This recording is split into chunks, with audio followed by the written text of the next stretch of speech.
everyone, welcome to AD Infinity. I am Ms. Suruchi Samant. Today we are going to start with a new chapter of Maths Part 1 of Standard 10th of Maharashtra Board, that is probability. So what probability basically means? Probability means the number of possibilities for a particular work to be done or the number of chances a particular event or a task contains to be held. So here are some words which we use in our daily life to express probability or possibilities. First, probable means as we say, for example, there are most probable chances that I can't play the match today. Means there are mostly chances that I can't be able to play the match, but we are not giving the assurance or fully guarantee that I just can't be able to play the match at any cost. We are just expressing the 80% chances that I'll not be able to play the match, but there are still 20% hope left that I can play. That's why we are using the word most probable. Similarly, the word maybe. Likewise, by saying maybe it will rain tomorrow. By saying this, we are not giving 100% assurance or guarantee that it will rain. It might rain or it will not. But we are just expressing the chances or probability that it will rain. Similarly, we use the word impossible, sure, nearly, 50-50 to express chances, probability or possibility. Here are some statements regarding predictions. Most probably the rain will start from today. This sentence expresses the possibility, because they are not giving the assurance by saying it will rain from today. The inflation is likely to rise. Here the word inflation means the general rise in the price value and the sudden fall in the purchase value. In day-to-day life we call it as Mahungai. It is impossible to defeat Indian cricket team in the next match. The word impossible itself expresses possibility.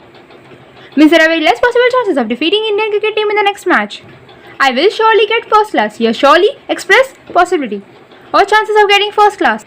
In the next sentence they are saying there is no possibility of polio infection if a child is given the polio vaccine in time. In this sentence they are not giving 100% guarantee. By taking the polio vaccine, the child will not get a polio infection in the whole lifespan, but they are just telling there will be less possible chances of getting the polio infection. So as we know, before a cricket match a toss is held by flipping the coin. So by flipping the coin, there are only two possibilities, that on the upper face we will be able to see heads or on the upper face we will get tails. So here the total number of possibilities by tossing the coin, here we get is 2. Now further moving on with the next concept, that is random experiment. The experiment in which all possible results are known in advance but none of them can be predicted with certainty and there is equal possibility for each result is known as random experiment. Now to understand random experiment, we will take the previous example of tossing a coin. That is, when the coin was tossed, we were knowing the results in advance. That is, we will either get a head or a tail. But we were not able to predict that by tossing at this specific time we will get heads or at that particular time we will get tails. But by tossing the coin we can just specify that there are equal possibilities of getting heads and at the same time there are equal possibilities of getting the tails. Now the term outcome. Result of a random experiment is known as outcome. Now here when a random experiment is performed, the particular result we get is known as the outcome. Now these random experiments are not similar to that of the experiments we perform in the laboratory. In laboratory experiments, we can specify the results by performing a reaction, but in case of random experiment, we can just predict the result by the outcome we have. Example of a laboratory experiment, like when methane gas CH4 is reacted with chlorine gas Cl2 in presence of light, we get methyl chloride, that is CH3Cl, which is used in extracting oils. Now as per the examples of outcome given over here, that by tossing a coin we get 2 outcomes, that is head or tails. Next, by throwing a die we get 6 different outcomes, that is there are 6 different chances of getting 6 different numbers on the upper face of the die. Now if 50 cards are kept in front of you in which each contains different numbers from 1 to 50, then there we will get 50 outcomes. Like by picking the first card we get the number 1, by picking the second card we get the number 2, by picking the third card we get the number 3 and so on.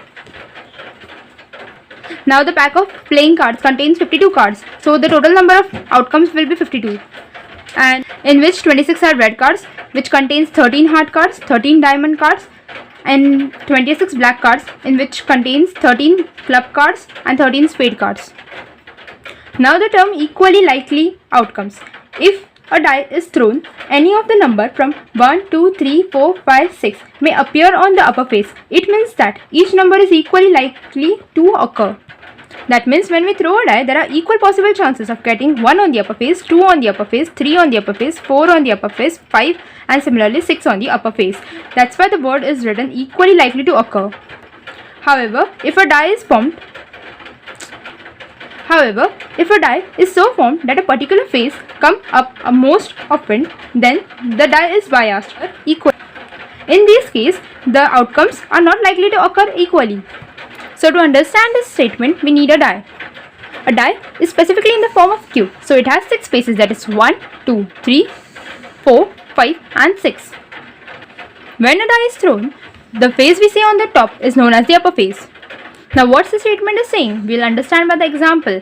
The statement is saying that we have to construct a die by ourselves which contains 4 faces of the same number, that is, we'll take the number 6 and 2 different faces. We will consider that faces as 1 and 2. So in such kind of dice, there are more chances of getting the number 6 than the number 1 and 2. So such kind of die is called as biased by saying the outcomes are not likely to occur equally. Because 6 is plotted on the 4 faces of the die and on the remaining 2 faces 1 and 2 is plotted, which is against the rule. Now here we have to note that in random experiments, we just assume fair and unbiased objects. Means the objects we are not considered by ourselves and whose outcomes are equally unlikely to occur. Now moving with practice set 5.1. How many possibilities are there in each of the following? Vanita knows the following sites in Maharashtra. She is planning to visit one of them in her summer vacation: Ajanta, Mahabaleshwar, Lonar Sarovar, Tadoba Wildlife Sanctuary, Amboli, Raigad, Matheran, Anandvan. Here we have given with the 8 different sites where Vanita is planning to visit in her summer vacation, but she will visit only one of them. But in the question we have asked to find number of possibilities, so let her visit one of the place. But to choose that one site, she has 1, 2, 3, 4, 5, 6, 7, 8. 8 different possibilities.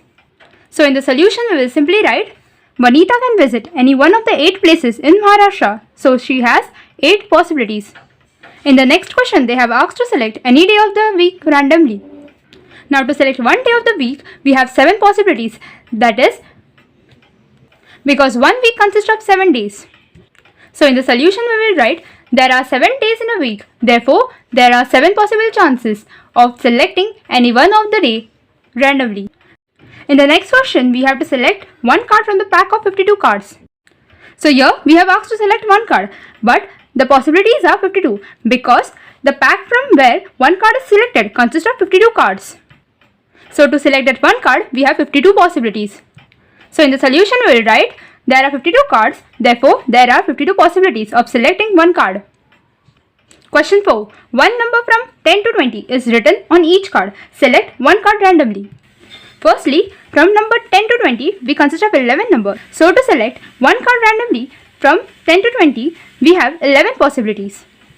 So solution will be there are 11 numbers from 10 to 20 written on the cards. Therefore, there are 11 possibilities of selecting one card randomly. Here we end with practice at 5.1.